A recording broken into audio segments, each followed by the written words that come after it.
নির্জলাকে কোনটা বলছে? কৃষ্ণের সাথে বাস করা। এখন এরকম ব্যক্তি আছে না, একাদশী করছে কিন্তু কি করে নাই? হরিকথা শ্রবণ করে নাই, 2-3 মালা জপ করে নাই, শুধু শুধু উপবাসে থেকে গেছে। তাহলে এই উপবাস কাজ হইব না। বলছে উপবাসের সাথে সাথে কি করতে হবে? কি করতে হবে? জপ করতে হবে, হরিকথা শ্রবণ করতে হবে, সাধু সঙ্গ করতে হবে। তাহলে আপনি একাদশীতে 100 থেকে নাম্বার 100 না পাইলেও 90 পেয়ে যাবেন। হরে কৃষ্ণ। কি মিথ্যা বলছি? তাহলে বলছে শাস্ত্রে বর্ণনা করা হয়েছে এবং যে একাদশীর দিন আমাদের কি করা উচিত? হরি কথা শ্রবণ করা উচিত। তাই আজকে আমরা খুব ভালো একটা তিথিতে আমরা নাম হাতটা পড়েছে একাদশীর দিন, তাই না? তা আমি আজকে একাদশীর কিছু মহিমা বলবো। আপনারা যদি শুনতে চান আমি বলবো, আর যদি শুনতে না চান আমি স্টপ হয়ে যাবো, ঠিক আছে? তো একাদশী, আসলে একাদশী আমরা অনেকেই করি, খুব ভালো। বলছে একাদশী, শাস্ত্রে বলছে যে একাদশী আমাদের সবচেয়ে সবচেয়ে গুরুত্বপূর্ণ একটা ব্রত। কি ব্রত? সবচেয়ে গুরুত্বপূর্ণ ব্রত। আপনি মনে কষ্ট নেন, একটা কথা বলি, মনে পড়ে গেছে। অনেকে ফোন দেয়, প্রভু আমার আত্মীয়র বিয়ে আজকে খেয়ালাই। আমি আরে কোন কি খেয়ালাই বাবা, ফোন দেন করে আমারে, প্রভু খেয়ালাই। আসলে ব্যাপারটা কই গেছে না, লুবে সামলাইতে পারতেছে না। না এমনি ফোন দেয় আমারে, কত ফোন দিতে, প্রভু আজকের এর সেটা ভাঙ্গা লাগে। আমি আমি কি কমু, বুঝতে না কোনো। হ্যাঁ বুঝছেন? আয় কৃষ্ণ, এটাতে কত ধরনের, কত ভয়াবহ পাপ।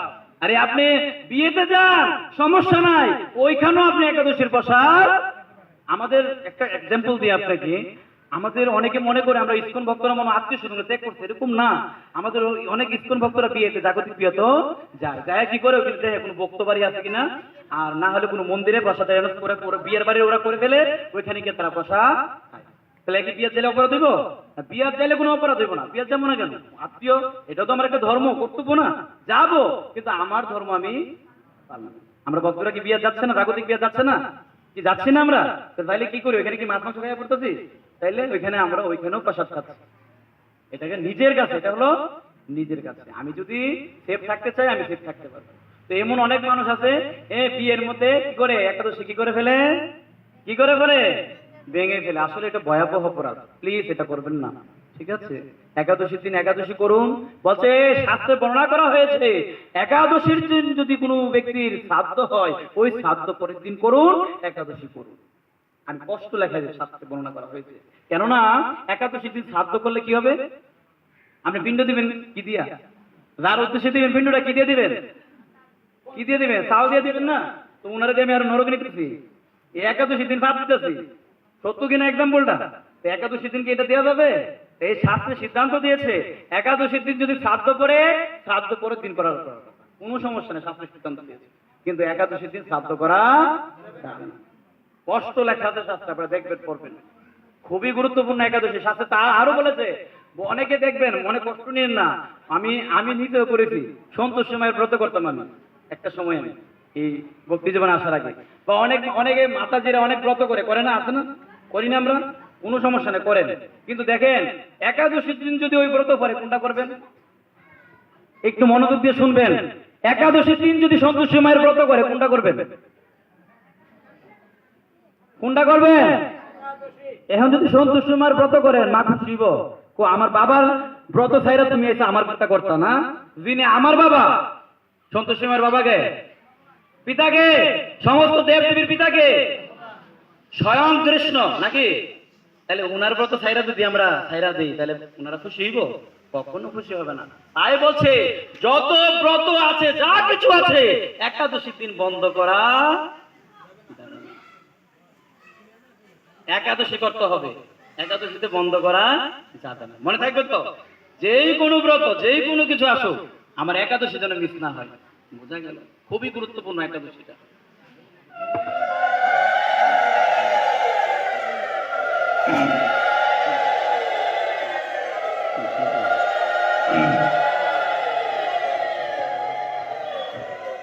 তো এই জন্য একাদশী কখনো কি করা যাবে না?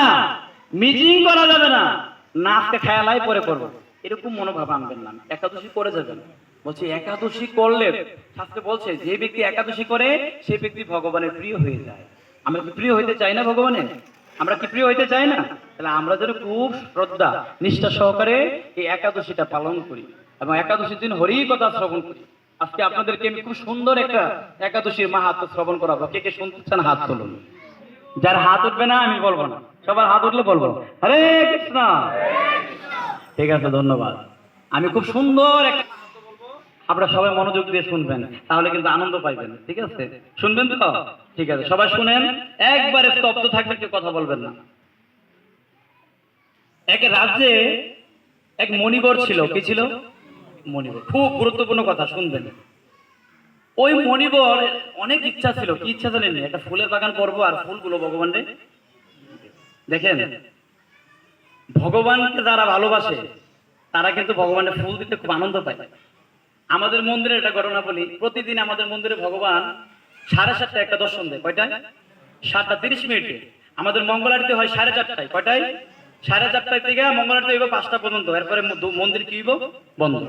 এরপরে ভগবানের ড্রেস পাইব, ভগবানের স্নান করাইব, সাজাইব, এরপরে দর্শন দিব কয়টায়? 7:30। 7:30 আমেরিকা, পর্তুগাল, ফ্রান্স, বাংলাদেশ সবখানে একটাই 7:30। এটাকে বলা হয় দর্শন আরতি। কি আরতি? দর্শন বা সিঙ্গার আরতি। ভগবানকে এত সুন্দর করে সাজানো হয়। ওই সময় আমাদের মন্দিরে কি হয় জানেন? ফুলের একটা ইয়া থাকে, ছাদি থাকে। তো বাগান থেকে তো সবাই ফুল ফাইরা আনে। অনেক দর্শন দিবে, এইখানে গিয়ে সব ভক্তরা লাগে কারাগারি, কেডা বালা ফুলটা নিব, কোন ফুলটা বালা গন্ধ আছে। দেখছেন ভগবানের প্রতি কত ভালোবাসা।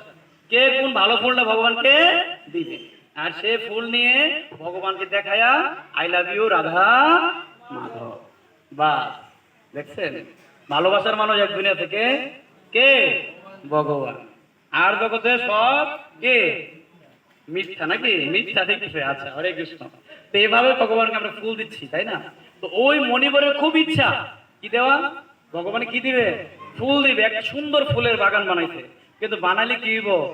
সকালবেলা ওইটা দেখে ফুলদানি কেটে লয়ে যাবে। আচ্ছা দেখেন তো, আপনি একটা ফুলের বাগান করছেন, একদিন দুই দিন এক মাস ধরে যদি এমন ঘটনা ঘটে, আপনার কেমন লাগবে? খারাপ লাগবে না? ভালো লাগবে? আরে কি ব্যাপার, কি ব্যাপার, প্রতিদিন আমার ফুলগুলো কে নিয়ে যায়? মণিবর এত খারাপ লাগতেছে, এত ক্রুদ্ধ হইছে, এক কেড়ে দিয়ে দিতে অভিশাপ। কি অভিশাপ? যে আগামীকাল যে আমার বাগান থেকে ফুল নিব, তারে যেন আমার এই গাছের লতা পাতা বাইন্দা রাখে। দেখেন, আগের দিনে মণিবর কিন্তু খুবই তপস্য এবং পাওয়ারশীল ছিল। যা বলতো এক কেড়ে কানায় কানায় তাই তো, মিস নাই, কোনো মিস হওয়ার কোনো ইয়া নাই। দেখেন, তো এইভাবে আমরা দেখতে পাই মণিবর দিয়ে দিচ্ছে অভিশাপ। কি অভিশাপ? যে আগামীকাল আমার ফুল নিব, তারে যেন এই গাছে লতা পাতা কি করে বাইন্দা রাখে। সে মণিবর অভিশাপ দিয়ে ঘুমাই দিছে। আর এক মাস ধরে ফুল নিতে আছে। কেডা নিছিল ফুলটি? স্বর্গের অপ্সরা। কয়জন আইতো? 3 জন। কয়জন? 3 জন। অপ্সরা কি জানেন তো? অনেক সুন্দর। বলছে এই পৃথিবীতে অনেকের অহংকার থাকতে পারে, আমি অনেক সুন্দর, কিন্তু অপ্সরার কাছে গেলে ফেসার মতো লাগবে, নিজের লজ্জা লাগবে। আরে কি আমি কি সুন্দর হইলাম, অপ্সরা এত সুন্দর। আর অপ্সরা যদি দেবদেবীর কাছে যায়, অপ্সরা মনে করে লজ্জা পায়, ফেসার মতো লাগে। বুঝতে পারছেন? অপ্সরা থেকে কারা বেশি সুন্দর? দেবদেবী। আর দেবদেবীরা যখন ওই গোপীদের কাছে যায়, লজ্জা পায়, তোর আমরা ফেসার মতো, কি সুন্দর আমরা। গোপীরা এত সুন্দর। আর গোপীরা যখন রাধারানীর কাছে যায়, তারা লজ্জা পায়। আর আমরা কি সুন্দর, রাধারানী কত সুন্দর। তাই গো সীতানাথ ব্রহ্মানন্দ একটা কাইটা একবার স্থির করে দিতে হবে।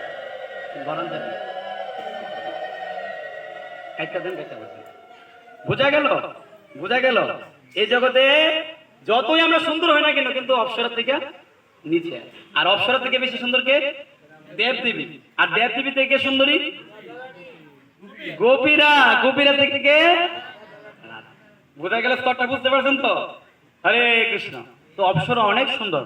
তো এই 3 জন অপ্সরা আইসা যখন বাগান থেকে কি করতেছিল, ফুলটি খালি পারছে, ফিটছে, সাথে সাথে গাছের লতা পাতা এমন ফেস দিছে, এই ফেস থেকে ছোটার কোনো ক্ষমতা নাই। এখন তো পড়ছে বিপদ, এখন কাঁদতেছে। কি করতেছে? কেন কাঁদতেছে জানেন? অপ্সরা যদি কোনো এই জগতের মানুষ খেলা, পৃথিবীর লোক খেলা, সে আর স্বর্গে যাইতে তার ক্ষমতা কি হয়ে যায়? শেষ হয়ে যায়। এখন টেনশনে পড়ে গেছে, আস্তে আস্তে কি হইতেছে? ভোরের দিকে যাত্রা হচ্ছে। এখন যদি ভোর হয়ে যায়, তুই আর যাইতে পারবো না। এখন কান্না করতেছে। কান্না করলে কি হবো? কিছু করার নাই। ভোরবেলা মণিবর ঘুম থেকে ওইটা দেখে এই ফুল কে চুরি করতো? কে? এ অপ্সরা দেখে বলতে তোমাদের তো সাহস, আমার বাগানের ফুল তোমরা এতদিন চুরি করেছো, কি ব্যাপার? বলছে দেখেন এই ফুল আমরা ইন্দ্রদেবের জন্য নিতাম। কার জন্য? কার জন্য? এই ইন্দ্রদেবের মনোরঞ্জন করার জন্য আমরা এই ফুল নিয়ে দিতাম। অপ্সরা ক্ষমা চাচ্ছে, আমাদেরকে ক্ষমা করে দেন। হে মণিবর, এই অভিশাপ থেকে এখন আমাদেরকে কি করেন? মুক্ত করেন। বলছে না, এই অভিশাপ থেকে মুক্ত করার কোনো রাস্তা নেই। তিনি অনেক বিপদ, অনেক কি করবো বলতো দিই পরে দা। এখন দেখেন রাজ্যে যখন কোনো ঘটনা ঘটে প্রথম কে জানে? কে জানে? রাজা জানে না? রাজারে খবর দিছে, রাজা আইছে। একবারে রাজা আসার পরে অপ্সরা যখন বান্দা, তখন অপ্সরাকে জিজ্ঞাসা করছে এখন কিভাবে তোমাদেরকে আমরা স্বর্গে কি করতে পারি? পাঠাতে পারি। বলছে দেখেন আমরা স্বর্গে যাইতে পারবো না, তবে একটা পথ আছে। কয়টা? শুধু অনলি একটা রাস্তা আছে, আমরা ওইটা যদি করেন তাহলে আমরা স্বর্গে যাইতে পারবো। এখন রাজা করছে টেনশনে, আমার রাজ্যে এমন একটা ঘটনা ঘটছে, এখন যদি এরা আমি স্বর্গে না পাঠাতে পারি তাহলে আমি ওই পাপের। এখন রাজা পড়ছে আরো টেনশনে, বলছে কেমনে তোমরা যাইতে পারবা স্বর্গে? বলছে আপনার রাজ্যে কেউ এদোষী করিনি। এদোষী কি? আই হাই রে, রাজা এদোষী ছিল না, এদোষী করেনি। রাজা তো এদোষী ছিল না, এদোষী কি? এদোষী কি মানে মানে অপ্সরা বুঝাইতেছে, বুঝছেন? শেষ পর্যন্ত রাজা যেহেতু এদোষী করে না, তো রাজার পদরও এহাদোষী করতো না, পড়তে নি বিপদ। এখন রাজা টেনশনে পড়ে গেছে, কথা আমি নিজে একাদশী করি না আর আমার প্রজারও করে না, তখন এই একাদশী লোক পাবো কই? বলছে এই একাদশীর লোক যদি আইসা আমারে কি করে স্পর্শ করে তাহলে আমরা আবার স্বর্গে যেতে পারবো। এছাড়া আর কোন রাস্তা, দ্বিতীয় রাস্তা নাই। এখন রাজ্যে এমন ব্যক্তি একটাও নাই যে একাদশী করে। একাদশী কি চিনুই না, জীবনে একাদশী করতেই না। আমার কথা বুঝতে পারছেন? জীবনে একাদশী করছে না। রাজা খুব চালাক আছিল। রাজা করছে কি জানেননি? রাজা করছে কি, আগে কিন্তু মাইক ছিল না, এখন কি করে ঘোষণা কি দিয়ে দেয়? মাইক দিয়ে দেয় না? রাজা বুদ্ধি করে কি করছে, ঢুল পিটাইছে তো, ঢুল পিটাইতো, বলে একটা কাজ করো, আমার রাজ্যে ঘোষণা করো। কি ঘোষণা? যে এই রাজ্যে এমন কোন ব্যক্তি আসেনি যে ব্যক্তি গতকাল কিছু খাইছে না, এই পর্যন্ত কিছু খাইছে না, তার আমি অর্ধেক রাজ্য দিয়ে দিব। কি ঘোষণা দিছে? কি ঘোষণা? এমন ব্যক্তি আসেনি যে গতকাল কি করছে, কিচ্ছু খায় না, এই এখন পর্যন্ত কিছু খায় নাই। এখন রাজার কথা শুন না ওই কি করলো, যে ঘোষণা দেয়, সে কি করলো, প্রত্যেক ঘরে ঘরে গিয়ে ঢোল পিটাইতেছে, শুনেন শুনেন নগরবাসী, শুনেন দিয়া মন, রাজা করছে ঘোষণা। কি ঘোষণা? যে এই রাজ্যে এমন কোন ব্যক্তি আছেন নাকি যে গতকাল কিছু খাইছেন না, এখন পর্যন্ত আছেন উপবাস, তারে রাজা করছে অর্ধেক রাজ্য দিয়া দিব। এমন ভাবে কি করতে, সবার ঘরে ঘরে গিয়া ঘোষণা দিতেছে। আয় হাই রে, একজনও বাইরে না।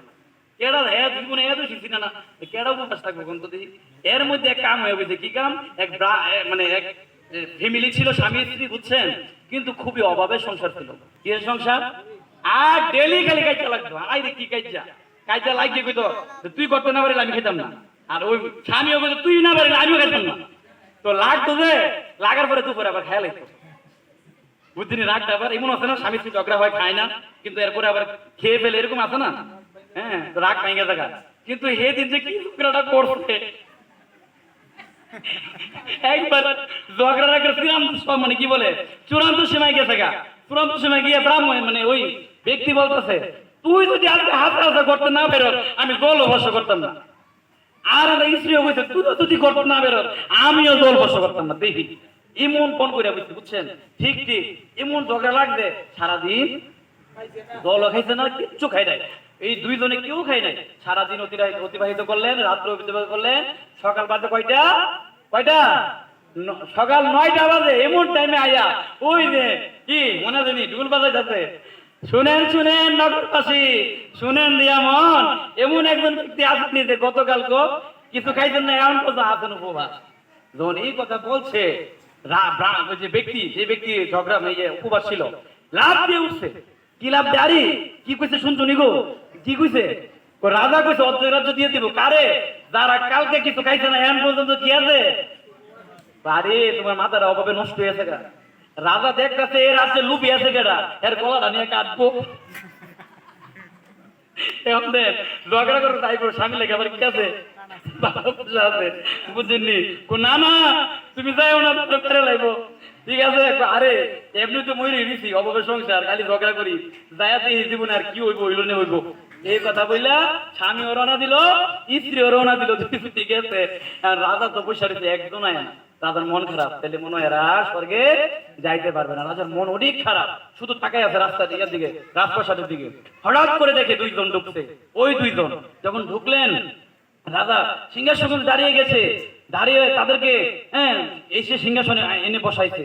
বলছে, আপনারা কি গতকাল কিছু খান নাই? কোনা এখন পর্যন্ত কিছু খান নাই? আর কোনো কথা নাই, লগে লগে হাত ধরে রথে বেরো লয়ে গেছে। কই? ওই যে মণিবরের আশ্রম আছে, ওই আশ্রমে নেওয়ার পরে বাজে কয়টা? 9টা। এখনো কারণের টাইম শেষ হয় নাই। বা কি করলো মণিবর, তার আশ্রম থেকে একটু কি দিল? প্রসাদ দিল। সে প্রসাদ পাওয়ার পর কি হয়ে গেল? গতকালকে ছিল একাদশী, জানি না একাদশী, এরা তো ঝগড়া করে উপবাস করতে। এখন ধারণা করতে করার পরে তুমি কি করো?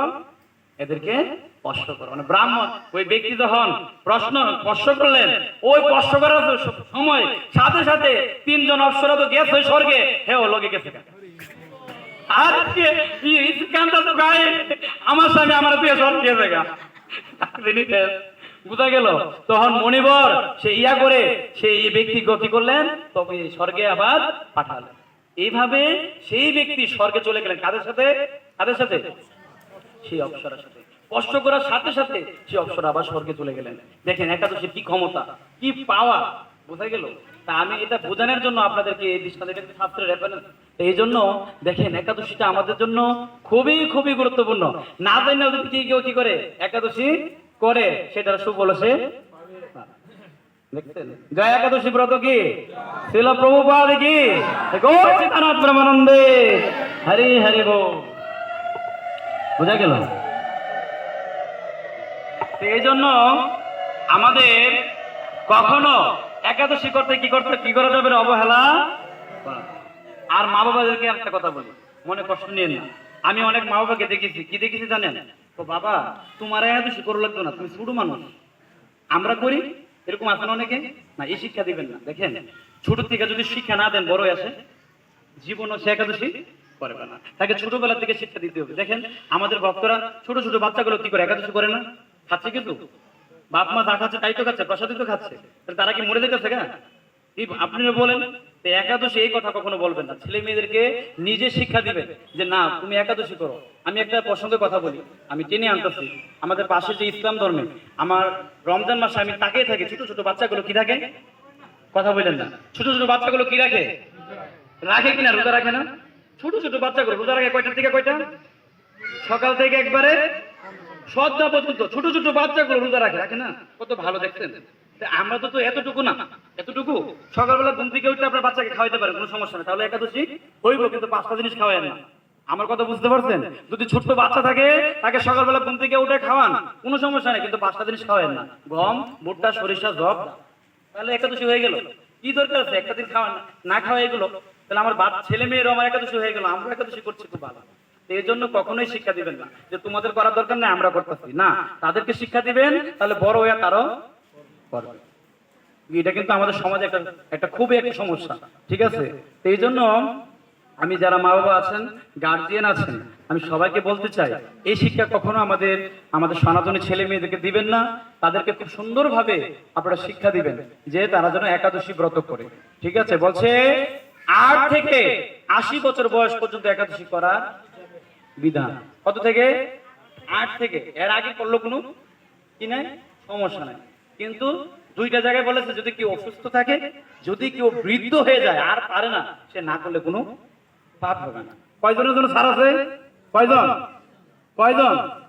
2জন। কে কে? অসুস্থ আর হলো বৃদ্ধ। এই 2জন যদি একাদশী না করে কোনো সমস্যা তাই না। আবার রোগী হয়ে যাবেন কেন? রোগী না হয়ে রোগী হয়ে না, কিন্তু তাহলে কিন্তু আবার সমস্যা হবে। ঠিক আছে? এভাবে আপনারা একাদশী করতে পারেন। আর একাদশী খুব সুন্দর। দেখেন আমাদের ভক্তরা কি করে জানেন? কবে একাদশী ডাইব এটার অপেক্ষা করে। কি ব্যাপার এটা করে? আই হাই রে, মন্দির যে খাওয়াটা খায় দিন, আলুর চিপস, আবার বাদামের চটফুটি, আবার বলে আলুর চপ, কত রকম ভ্যারাইটিস খাবার যে একবার খাই দেখবে। তারপর সত্যি কথা বললাম, একবার একটা কাহিনী বলি, একটু শুনেন। আমাদের এক মন্দিরে একদিন এক চাকরিজীবী, বুঝছেন নি, সে চাকরি করে, সে বলছে প্রভু আমি যেহেতু চাকরি করি আমার বাইরে খাবার আচ্ছা, আমার বাহিরের খাবার ভালো লাগে না, আপনাদের মন্দিরে আমি কিছুদিন খাইতে চাই। মানে চাকরিজীবী তো আমরা বলছি ঠিক আছে আপনি খান, কোনো সমস্যা নেই। তো ডেইলি এসে সে দুপুরে প্রসাদ পাওয়া, তো একদিন একাদশী দিন আয়া পড়ছে, ওনার 14 দিন গেছে, 15 দিন আমাদের আইছে, বুঝছেন নি? তো আয়া কইতেছে বাবু তাড়াতাড়ি আমার অন্ন দেন, পেটে খিদা লাগবে। আরে বাবু আজকে তো আমরা একাদশী করি, আমরা তো এগুলো খাই না আজকে। ওই একাদশী করে, একাদশী দিন আমরা কি খান? যেটা খান এটাই দেন, যেটা খান এটাই দেন। তো এই লোকের আমরা কি করছি, আমরা যা ভগবানের দিচ্ছি এটি তো খাওয়াবো। এই লোকের কি করছে, পুরো একাদশী খাওয়ান দিলাম, খাইয়া কইতেছে আচ্ছা প্রভু এটি খালি কি একাদশী হয়? আমি হ তো তৈলে প্রভু আমি ডেলি খাবো, আমি প্রভু আমি ডেলি খাবো। খায়া তো এবার আছে এত সুস্বাদু, 4-5-6 রকমের আইটেম, বুঝছেন কত রকম সুন্দর সুন্দর আইটেম। খায়া বলতেছে প্রভু একাদশীর দিনে তো সুস্বাদু প্রসাদ। ওই দিন থেকে সে কি করলো, একাদশী ব্রত নিয়ে নিল। হরে কৃষ্ণ। তো এই হলো আমাদের বুঝতে হবে একাদশীর দিন কত আইটেম করা যায়, কত কিছু করা যায়। ভগবান আমাদের মন্দিরে যে কত কিছু আমরা করি খাই। আজকে আপনাদের জন্য 2টা স্পেশাল আইটেম করা হয়েছে, একটা হলো সাবু দিয়ে খিচুড়ি করা হয়েছে, একটা আলুর দম করা হয়েছে, আরো অনেক রকমের ভ্যারাইটিস অনেক আইটেম আছে। ভগবান যদি কৃপা করে আমরা নাম হচ্ছে মাঝে মাঝে খাওয়াবো, যদি একাদশী দিন পরে তাহলে হরি বল হরি বল হরি বল। ঠিক আছে, হরে কৃষ্ণ। তো এই জন্য একাদশী আমরা কোনো ব্যাপার না। একাদশী আমরা কোনো, এখানে অনেকে মনে করতে পারে যে আমি হয়তো অসুস্থ, আমি একাদশী করতে পারছি না। হ্যাঁ না, এরকম না। আপনি যদি অসুস্থ থাকেন আপনি সকাল 6টার পরে খেতে পারেন। কয়টার পরে? কোনো অপরাধ হবে না। 6টার পরে খাইলেও কিন্তু কি হবে না, অপরাধ হবে না। কিন্তু 5টা জিনিস, আমার কথা বুঝতে পারছেন? আপনি ওইটি খাইলে কি হইব, একাদশী হবে। কিন্তু 5টা জিনিস কি করা যাবে না, খাওয়া যাবে না। এবং একাদশীর দিন কিছু নিয়ম আছে, আমরা নিয়মটি পালন করতে হবে। একাদশীর দিন কোনোদিন ভুলে সরিষার তেল মাথায় দিবেন না। কোনোদিন একাদশীর দিন নখ কাটবেন না। একাদশীর দিন কোনোদিন দেহ থেকে যেন রক্ত না বেরোয় সেটা দিকে লক্ষ্য রাখবেন। রক্ত বেরোলে একাদশী কি হয়ে যায় না, ভঙ্গ হবে না, হালকা হয়ে যায়। যেমন 100% থেকে 70% চলে আসবে, রক্ত যেন না বের হয়। ঠিক আছে, এটা মনে রাখবেন। এবং একাদশীর দিন অন্তত পক্ষে মায়েরা কসমেটিক জিনিসটা ব্যবহার করবেন না। আবার বললেন না এটা খুব নতুন নিয়ম, আপনার বই খুলে দেখবেন সব লেখা আছে কি কি করা যায়। ঠিক আছে, কারণ একাদশী হলো সংযমের দিন। একাদশী কি সংযমের দিন। একাদশীর দিন আমাদের কি করা উচিত, সংযম করা উচিত বেশি করে। তাই একাদশীর দিন এগুলো গ্রহণ করা যাবে না। এবং একাদশীর দিন চেষ্টা করবেন দিনের বেলা ঘুমাবেন না। একটা দিন কষ্ট করবেন, দিনের বেলা কি করবেন না, ঘুমাবেন না। 14 দিন ঘুমার কোনো সমস্যা নাই, কিন্তু একদিন ভগবান লাগে এটা কষ্ট করবেন, ওই ঘুমানোর সময় জপ করবেন। ঠিক আছে, এই নিয়মগুলো বেসিক আপনারা পালন করার চেষ্টা করবেন। এবং একাদশীর আগের দিন অবশ্যই ব্রাশ করতে হবে। কি করতে হবে? একাদশীর আগের দিন রাত্র 12টার আগে অবশ্যই ব্রাশ করে নেবেন। কেন ব্রাশ করবেন? আমরা যখন আগের দিন খাই আমাদের দাঁতের চিপায় কি লেগে থাকে, খাদ্যকণা লেগে থাকে। আমি এক্সাম্পল দিয়ে বোঝাচ্ছি। লেগে থাকলো, আপনি কি করলেন না, ব্রাশ করলেন না, সকালবেলা আপনি কি করলেন, জল খাচ্ছেন, আপনি এটা জলের সাথে ভিতরে গেল, তাতে আপনার একাদশী কি হবে, ভঙ্গ। সাবধান, কেউ একাদশীর আগের দিন ব্রাশ না করে ঘুমাবেন না। সবাই ভালো করে দাঁত ব্রাশ করে তারপরে ঘুমাবেন। ঠিক আছে, হরে কৃষ্ণ। আর পরের দিন অবশ্যই যথা টাইমে আপনারা পালন করার চেষ্টা করবেন। যদি পালনটা যথাযথ হয় আপনার একাদশী সাকসেস। ঠিক আছে, পালনের টাইম যেন কখনো লড়চড় না হয়। ঠিক আছে, যদি 9টায় থাকে 8টার ভিতরে করে ফেলবেন। ঠিক আছে, হরে কৃষ্ণ। বুঝতে পারছেন? জয় একাদশী ব্রত কি, একাদশীর মহিমা বলে সারা রাত শেষ হয়ে যাবে। আমি একটা খালি বলছি, বহুত আছে। বুঝে গেল? সময় কম, আমাদের 10:30 বেজে গেছে। তো আমি আপনাদেরকে এই জন্য আজকে একাদশীর মাহাত্ম্যগুলো বললাম, যেহেতু আজকে হরিবাসর।